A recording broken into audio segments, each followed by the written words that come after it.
Uusad na sa paglilitis ang kasong crimes against humanity of murder and attempted murder laban kay dating Pangulong Rodrigo Duterte sa International Criminal Court. Kasunod po ito ng pagkumpirma ng Pretrial Chamber 1 sa lahat ng asunto laban sa kanya. Ay po sa mga kaanak ng mga biktima ng kampanya kontra droga, pag-asa ang hatid ng desisyon para sa kanila. Ang defense team naman ng dating Pangulo, patutunayan daw na walang bigat ang mga testimonya. Saksi live, si Jamie Santos. Jamie? Pia, sa ngayon nakatutok ang lahat sa susunod na hakbang ng International Criminal Court habang hinihintay kung kailan magsisimula ang paglilitis kay Rodrigo Duterte.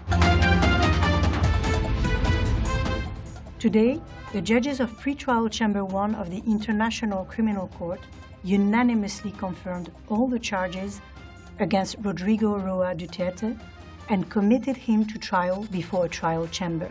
2 buwan matapos ang confirmation of charges hearing ni dating Pangulong Rodrigo Duterte dahil sa crimes against humanity for murder and attempted murder, kinumpirma ng International Criminal Court o ICC Pretrial Chamber 1 ang lahat ng charges laban sa kanya. Ibig sabihin, sasalang sa trial proper ng ICC ang dating Pangulo. There are substantial grounds to believe that Mr. Duterte is responsible for the crimes against humanity of murder and attempted murder. These crimes were allegedly committed as part of a widespread and systematic attack against the civilian population on the territory of the Republic of the Philippines between the 1st of November 2011 and the 16th of March 2019 in the context of the war on drugs campaign.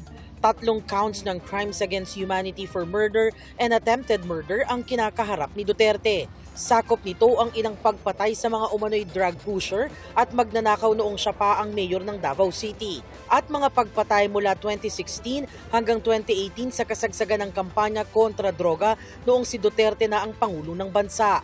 Batay raw sa mga ebidensya, organisado ang pagpaslang na nagsimula sa Davao City at nagpalawig sa buong bansa nang maupo sa Malacanang si Duterte. The judges based their decision on the evidence and arguments presented by the prosecutor and the defense during the confirmation of charges which took place in February 2026. The judges also considered the submissions of the parties and participants, including participating victims. The defense and the prosecution are not automatically entitled to appeal to this decision, but they can request authorization from the pretrial chamber to do so. Haharap si Duterte sa paglilitis sa ilalim ng iba't ibang uri ng pananagutan bilang indirect co-perpetrator dahil sa pag-utos, pag-udyok at pagsabwatan sa mga krimen. Sa ilalim ng Rome Statute, kailangang humarap si Duterte sa mga pagdinig. Trials at the ICC are fair and impartial, and the defense will have sufficient time to prepare its case while respecting the rights of victims. Sa isang pahayag, sinabi ng Office of the Prosecutor na natutuwa sila sa naging desisyon ng pre-trial chamber. Pinapakita raw nito ang lalim ng investigasyon at malakas na ebidensyang iniharap nila.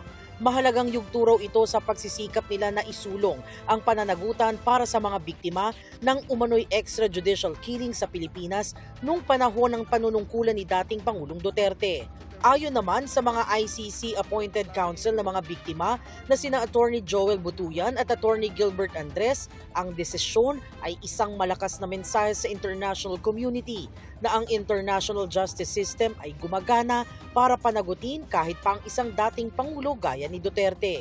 Isang pag-asa raw para sa mga biktima ang desisyon ng ICC Pretrial Chamber 1. Sabi naman ni Assistant to Counsel Attorney Cristina Conti, wala raw silang pagsidlan ng tuwa at pasasalamat sa ICC sa mabilis at pulidong mga desisyon.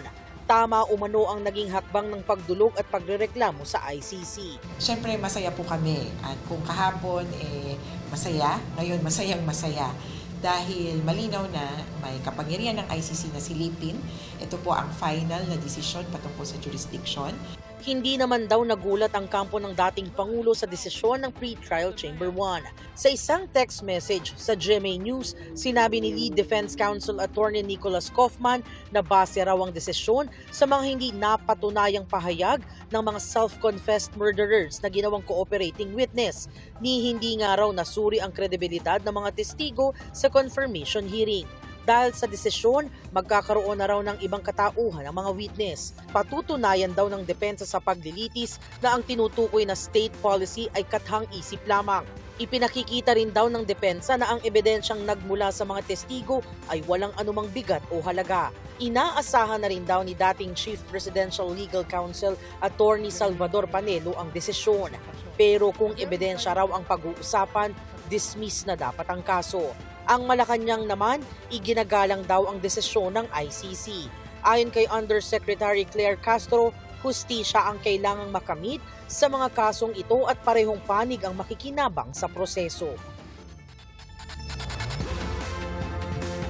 Live mula rito sa Quezon City, ako si Jamie Santos, ang inyong saksi.